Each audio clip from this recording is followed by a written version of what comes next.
जय श्री श्रीमन नारायण। कल हम लोगों ने जाना कि वन गमन के पूर्व महर्षि वशिष्ठ के पुत्र सुयज्ञ और उनकी पत्नी को भगवान श्री राम ने आदर पूर्वक लक्ष्मण के द्वारा बुलवाया। अपनी पत्नी सीता और सुयज्ञ के पत्नी के बीच सखा संबंध का स्मरण दिलाते हुए बहुमूल्य रत्न आदि के साथ अपना प्रिय हाथी शत्रुंजय भी दान दिया। महर्षि अगस्त्य और कौशिक अर्थात विश्वामित्र को हजारों गाय, रत्न, सुवर्ण, मणि आदि दान दिए। महर्षि अगस्त्य इक्ष्वाकु वंश के आचार्य हैं, गुरु हैं। विश्वामित्र के प्रभाव से महर्षि वशिष्ठ ने संपूर्ण अयोध्या को परिचित करवाया है। इक्ष्वाकु वंश की परंपरा पर महर्षि अगस्त्य और विश्वामित्र का यथोचित प्रभाव है। सांस्कृतिक संरक्षण, सृजन और संवर्धन के उद्देश्य से महर्षि अगस्त्य और विश्वामित्र अत्यंत महत्वपूर्ण है श्री राम की दृष्टि में। यत्किंचित नई व्यवस्था में इक्ष्वाकु कुल की जो प्राचीन परंपरा है, संस्कृति है, उसकी अवज्ञा हो, ऐसी स्थिति में महर्षि अगस्त्य और विश्वामित्र मौन नहीं रह सकते।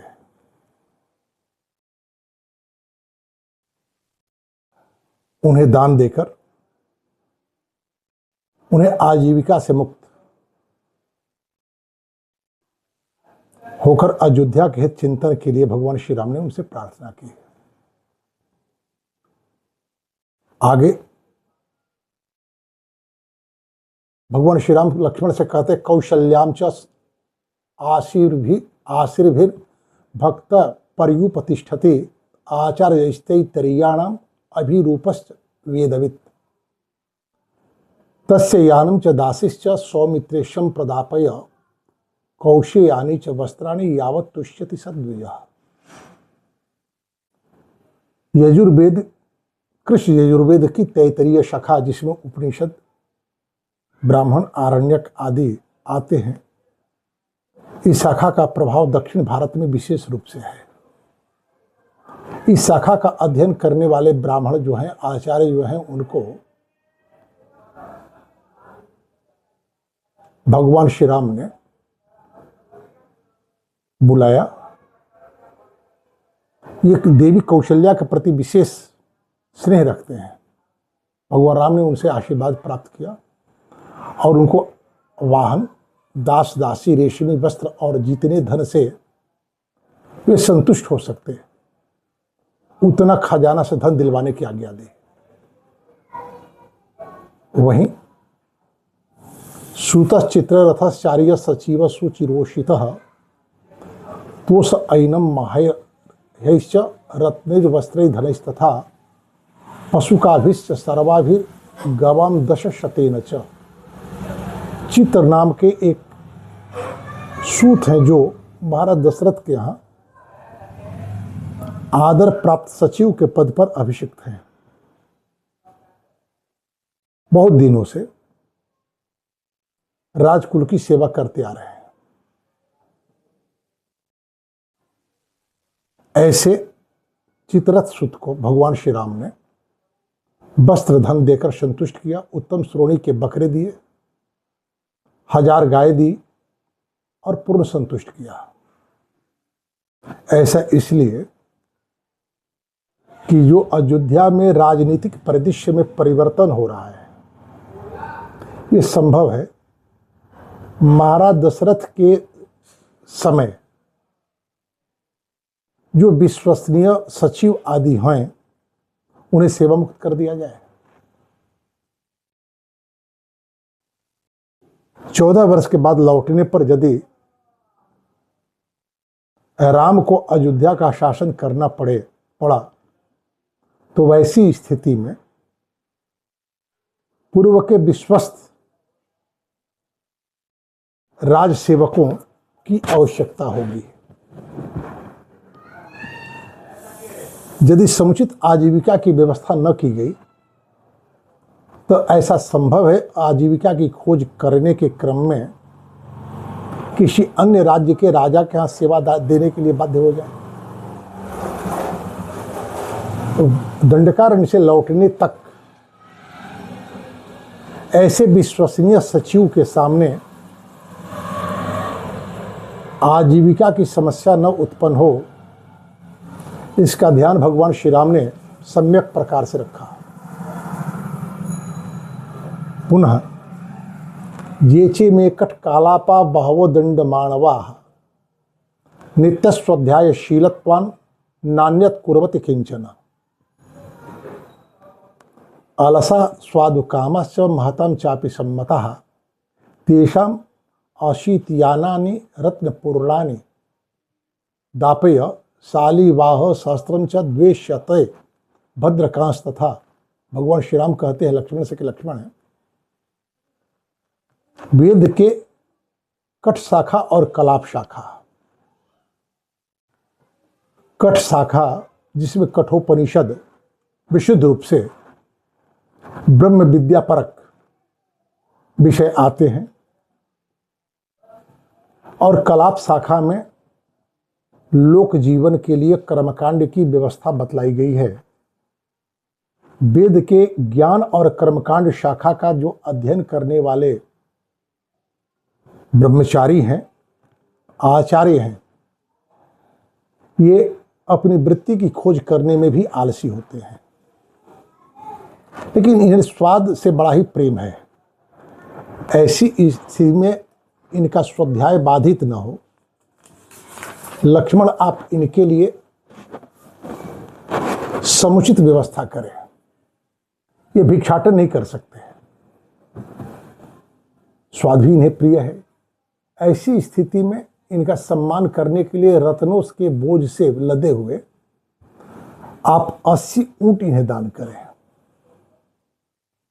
उत्तम श्रेणी का चावल 1000 बैल भार आप इन्हें चावल दें और उत्तम कोटि का दाल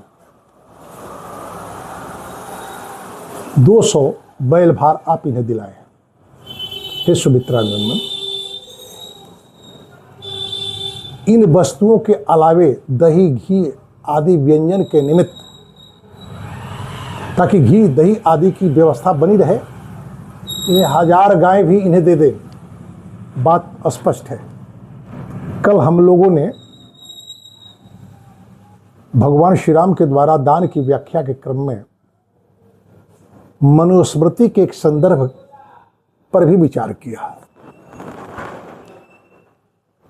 कि जिन ब्राह्मणों के पास 100 गाय होती हैं वो अग्निहोत्र करता है, जिन ब्राह्मणों के पास 1000 गाय होती हैं वह यज्ञ करता है। यदि नहीं करता तो उसका सारा धन राजा ले ले बिना विचार किए। ये सबके लिए नहीं है। और ऐसे भी यज्ञ पर यदि विचार किया जाए तो भगवान श्री कृष्ण गीता में ज्ञान यज्ञ को सर्वोत्तम यज्ञ कहे हैं। तो ज्ञान यज्ञ के लिए तपस्या करना होगा।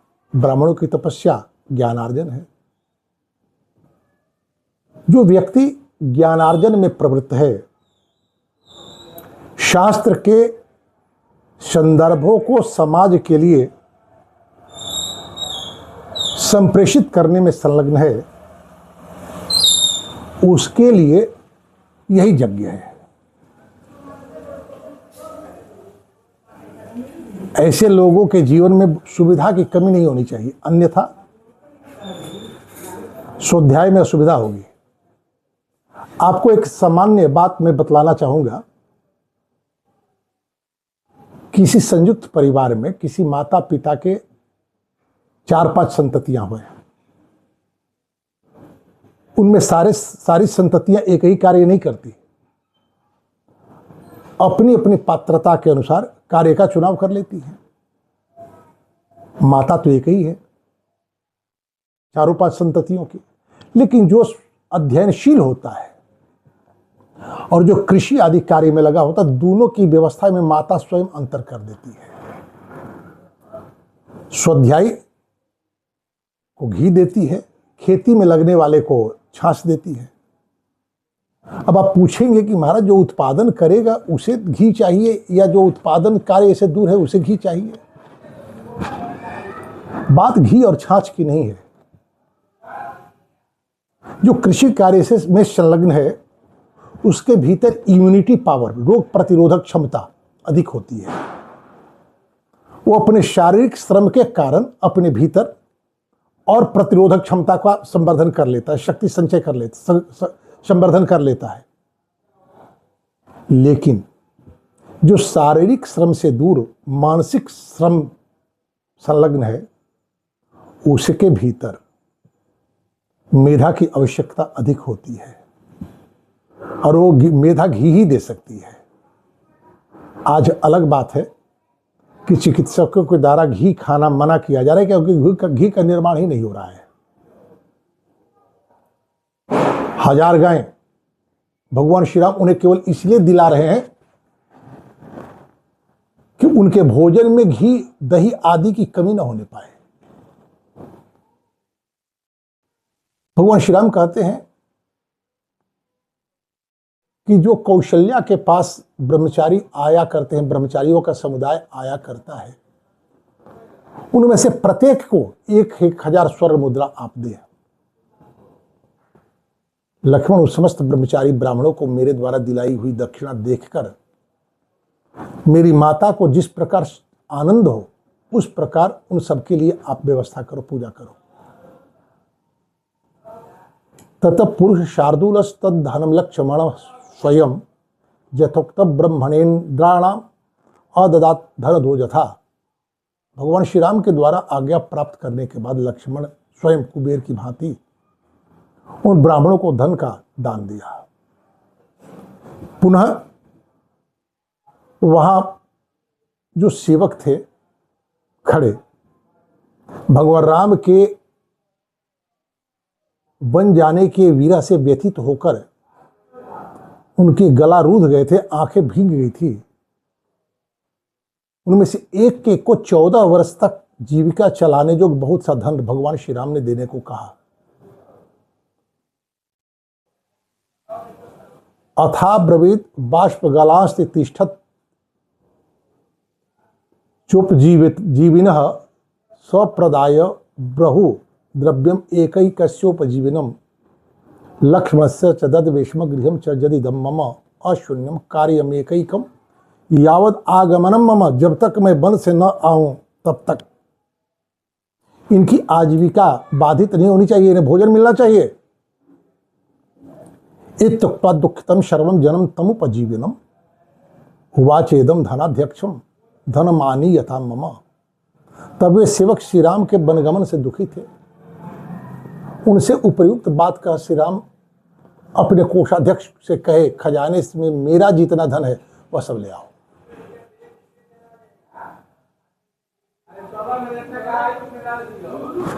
पहले ही मैंने आपको बतलाने का प्रयास किया है, जो मनुस्मृति का वाक्य है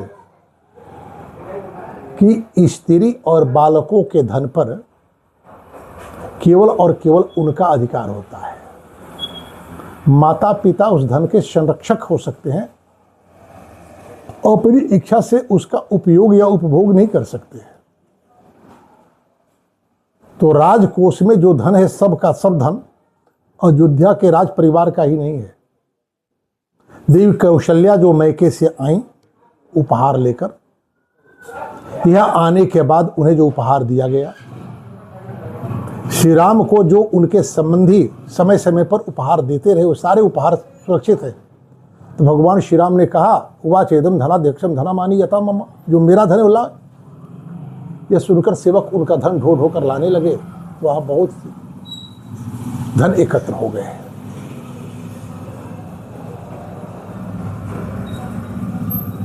लक्ष्मण के साथ श्री राम ने बालक और बूढ़े, ब्राह्मण और दीन दुखियों को सारा धन बंटवा दिया। उन दिनों अयोध्या के आसपास के जंगलों में एक ब्राह्मण रहा करते थे। उनका नाम था त्रिजट, गर्ग गोत्र के थे।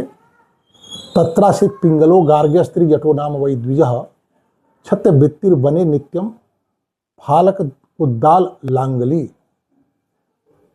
उनके पास जीविका का कोई साधन नहीं था, इसलिए उपवास आदि के कारण उनके शरीर का रंग पीला पड़ गया था। वे सदा फाल कुदाल हल लिए हुए वन में कंदमूल की प्रतीक्षा में भटका करते थे। जब उन्हें ज्ञात हुआ कि श्री राम दान दे रहे हैं तो वे भी आए, लेकिन श्री राम उन्हें दान नहीं दी। पात्रता की परीक्षा की। उन्होंने कहा कि हे ब्राह्मण देवता, मैंने इन गायों को किसी को दान नहीं दिया है। यदि आप दंड फेंक कर इन गायों को ले सकते तो ले लें। ब्राह्मण ने दंड फेंका और सारे गायों को ले लिया। तो भगवान राम ने जहां सारे ब्राह्मण, सचिव, सेवक आदि को उपकृत कर रहे हैं, दान देकर 14 वर्षों तक आजीविका की चिंता से मुक्त करने की व्यवस्था कर, वहीं त्रिजट के साथ भगवान श्री राम ने ऐसा व्यवहार क्यों किया? यह प्रश्न विचारणीय है, जिस पर कल हम लोग विचार करेंगे। आज इसी के साथ वाणी को विराम। जय श्री श्रीमन्नारायण।